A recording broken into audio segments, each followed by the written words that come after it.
quote Dan Fouts in The Water Boy, it's the last game of the season. Can't hold anything back. My MLive colleague, Kyle Austin, will not. I, Andrew Kahn, will not. And neither will the Michigan Wolverines nor the Villanova Wildcats, the two teams playing for a national championship here tonight inside the Alamo Dome. So welcome. The signs around San Antonio here say the road ends here, and it truly does tonight. Michigan's playing its 41st game of the season. That's most in program history. That's more than any other team in the country, in fact. Villanova will be playing its 40th. There will be no surprises tonight, I don't think. Both teams know what they do well, and it should be a competitive game. Michigan is very loose, that's for sure. We see in their locker room yesterday, they're playing their version of the match game.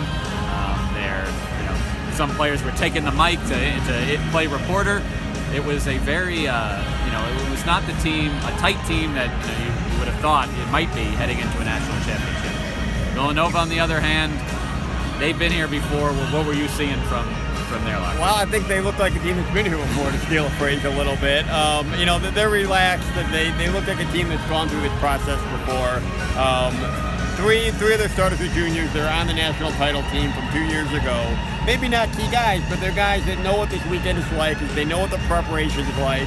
They know what it's like to step out there in front of a whole dome of people and play for a national title. And Michigan got a little taste of that the other night, and they were able to work through that. They were a little off at first, they were able to work through that. But I do think that having been here before is big for Villanova. We saw how they started that game. They looked like a team that's very experienced, and I think that takes evidence for that.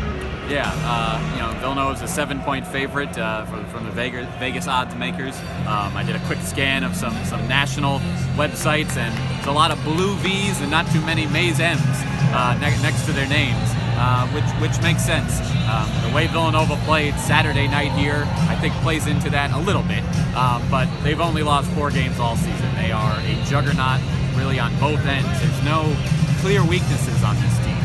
Now there's a path to victory for Michigan, I think, Kyle, because of Mo Wagner. Right. The guy is a stretch 5 that other teams have to account for when he's on the floor.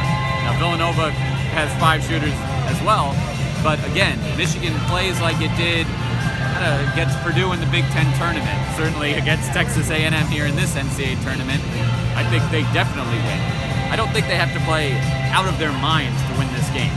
No, I don't, and I think that Michigan wants to play its style of game. I think they want to slow things down a little bit. I mean, I think Villanova's not a super up-tempo 7 seconds or less offense, but they're certainly playing faster than Michigan. And to me, when you're facing an offense that good, limit the number of shots they get, limit the number of possessions, get more in your style of game. I think if Michigan's successful tonight, it'll be a lower possession game, a lower scoring game where they're able to grind something out. I don't see them out-shooting them, going back and forth with the team, getting against the rest of the ball.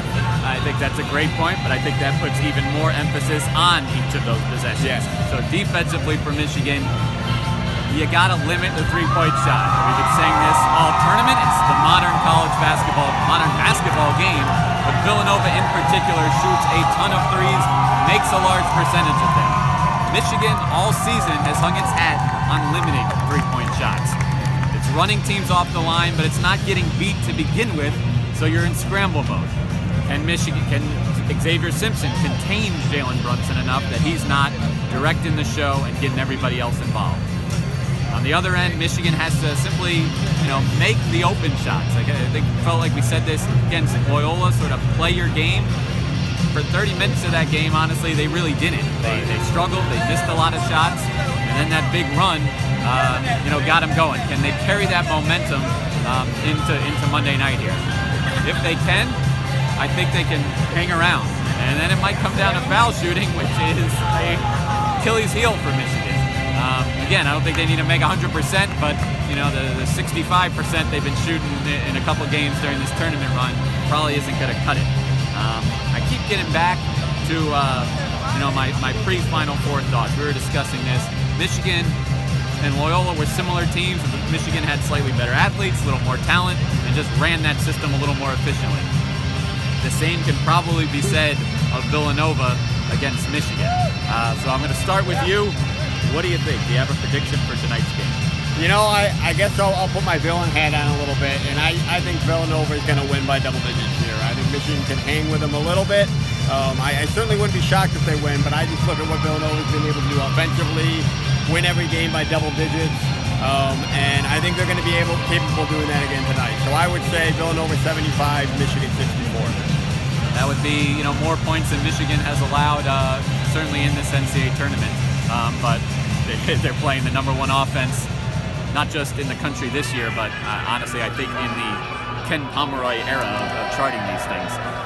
I think it's going to be very close. I think it's going to be, I don't want to say an epic NCAA tournament game because that would maybe imply a buzzer beater, but I think it's gonna go down to the final minute. But I've got Villanova pulling it out 77-73. I think Michigan would have nothing to be ashamed of when it looks back on its season, and yet to come up one game short of a national championship, for the second time in 5 years, would certainly sting. But we'll see what happens tonight. Stay tuned for more coverage on MLive.com. Thanks.